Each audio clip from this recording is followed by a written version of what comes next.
संतोष मिश्रा जी के यहाँ पहला लड़का हुआ तो पत्नी ने कहा, बच्चे को गुरुकुल में शिक्षा दिलवाते हैं। मैं सोच रही हूँ कि गुरुकुल में शिक्षा देकर उसे धर्म ज्ञाता पंडित योगी बनाऊंगी। संतोष जी ने पत्नी से कहा, पंडित्य पूर्ण योगी बनाकर इसे भूखा मारना है क्या? मैं इसे बड़ा अफसर बनाऊंगा ताकि दुनिया में एक कामयाबी वाला इंसान बने। संतोष जी सरकारी बैंक में मैनेजर के पद पर थे। पत्नी धार्मिक थी और इच्छा थी कि बेटा पांडित्य पूर्ण योगी बने, लेकिन संतोष जी नहीं माने। दूसरा लड़का हुआ तो फिर पत्नी ने जिद की। संतोष जी इस बार भी न माने।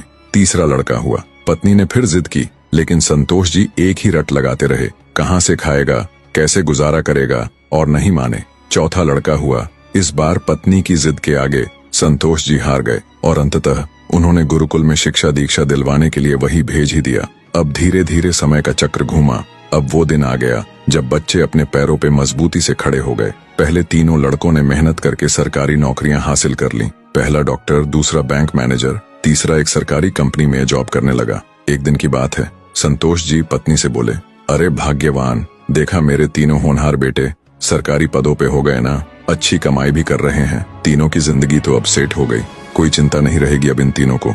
लेकिन अफसोस, मेरा सबसे छोटा बेटा गुरुकुल का आचार्य बनकर घर घर यज्ञ करवा रहा है, प्रवचन कर रहा है। जितना वह 6 महीने में कमाएगा उतना मेरा एक बेटा 1 महीने में कमा लेगा। अरे भाग्यवान, तुमने अपनी मर्जी करवाकर बड़ी गलती की। तुम्हें भी आज इस पर पश्चाताप होता होगा, मुझे मालूम है, लेकिन तुम बोल क्यों नहीं रही हो? पत्नी ने कहा, हमसे कोई एक गलत है और ये आज दूध का दूध पानी का पानी हो जाना चाहिए। चलिए अब हम परीक्षा ले लेते हैं चारों की, कौन गलत है कौन सही पता चल जाएगा। संतोष जी मान गए। दूसरे दिन शाम के वक्त पत्नी ने बाल बिखराकर, अपनी साड़ी का पल्लू फाड़कर और चेहरे पर 1-2 नाखून के निशान मारकर आंगन में बैठ गई और पतिदेव को अंदर कमरे में छिपा दिया। बड़ा बेटा आया, पूछा, मम्मी क्या हुआ? माँ ने जवाब दिया, तुम्हारे पापा ने मारा है। पहला बेटा बोला, बुढ़ा सठिया गया है क्या?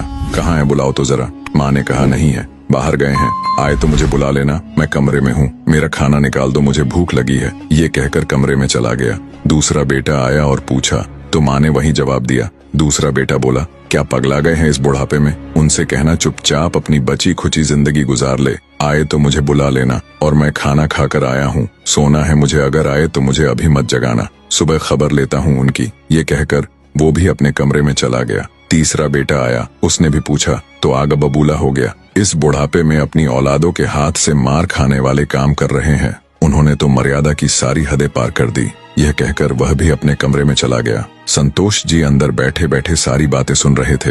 ऐसा लग रहा था कि जैसे उनके पैरों के नीचे से जमीन खिसक गई हो और उनके आंसू नहीं रुक रहे थे। किस तरह इन बच्चों के लिए दिन रात मेहनत करके पाला पोसा, उनको बड़ा आदमी बनाया, जिनकी तमाम गलतियों को मैंने नजरअंदाज करके आगे बढ़ाया, और ये ऐसा बर्ताव अब तो बर्दाश्त ही नहीं हो रहा। इतने में चौथा बेटा घर में हरि ओम करते हुए अंदर आया। माँ को इस हाल में देखा तो भागते हुए आया, तो माँ ने अब गंदे गंदे शब्दों में अपने पति को बुरा भला कहा। तो चौथे बेटे ने माँ का हाथ पकड़कर समझाया कि माँ, आप पिताजी की प्राण हो, वो आपके बिना अधूरे हैं। अगर पिताजी ने आपको कुछ कह दिया तो क्या हुआ? मैंने पिताजी को आज तक आपसे बदतमीजी से बात करते हुए नहीं देखा। वो आपसे हमेशा प्रेम से बातें करते थे। जिन्होंने इतनी सारी खुशियां दी, आज नाराजगी से पेश आए तो क्या हुआ? हो सकता है आज उनको किसी बात को लेकर चिंता रही हो ना हो माँ, आपसे कहीं गलती जरूर हुई होगी। अरे माँ, पिताजी आपका कितना ख्याल रखते हैं, याद है ना आपको? 6 साल पहले जब आपका स्वास्थ्य ठीक नहीं था तो पिताजी ने कितने दिनों तक आपकी सेवा की थी। वही भोजन बनाते थे, घर का सारा काम करते थे, कपड़े धोते थे। तब आपने फोन करके मुझे सूचना दी थी कि मैं संसार की सबसे भाग्यशाली औरत हूँ, तुम्हारे पिताजी मेरा बहुत ख्याल करते हैं। इतना सुनते ही माँ बेटे को गले लगाकर फपक फपक कर रोने लगी। संतोष जी आंखों में आंसू लिए सामने खड़े थे। अब बताइए, क्या कहेंगे आप मेरे फैसले पर? पत्नी ने संतोष जी से पूछा। संतोष जी ने तुरंत अपने बेटे को गले लगा लिया।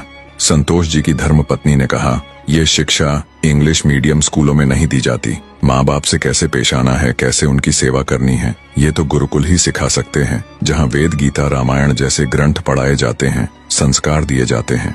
अब संतोष जी को एहसास हुआ, जिन बच्चों पर लाखों खर्च करके डिग्रियां दिलाई, वे सब जाली निकले। असल में ज्ञानी तो वो सब बच्चे हैं जिन्होंने जमीन पर बैठकर पढ़ा है। मैं कितना बड़ा नासमझ था। फिर दिल से एक आवाज निकलती है, काश मैंने चारों बेटों को गुरुकुल में शिक्षा दीक्षा दी होती। स्कूलों में अगर संस्कार और उदारता की दीक्षा नहीं दी जा रही है तो वह स्कूल नहीं, केवल धंधा और व्यापार के केंद्र है। मातृमान पितृमान आचार्यवान पुरुषो वेदः। वीडियो आपको पसंद आया हो तो प्लीज वीडियो को एक लाइक करके चैनल को सब्सक्राइब करना ना भूले। धन्यवाद।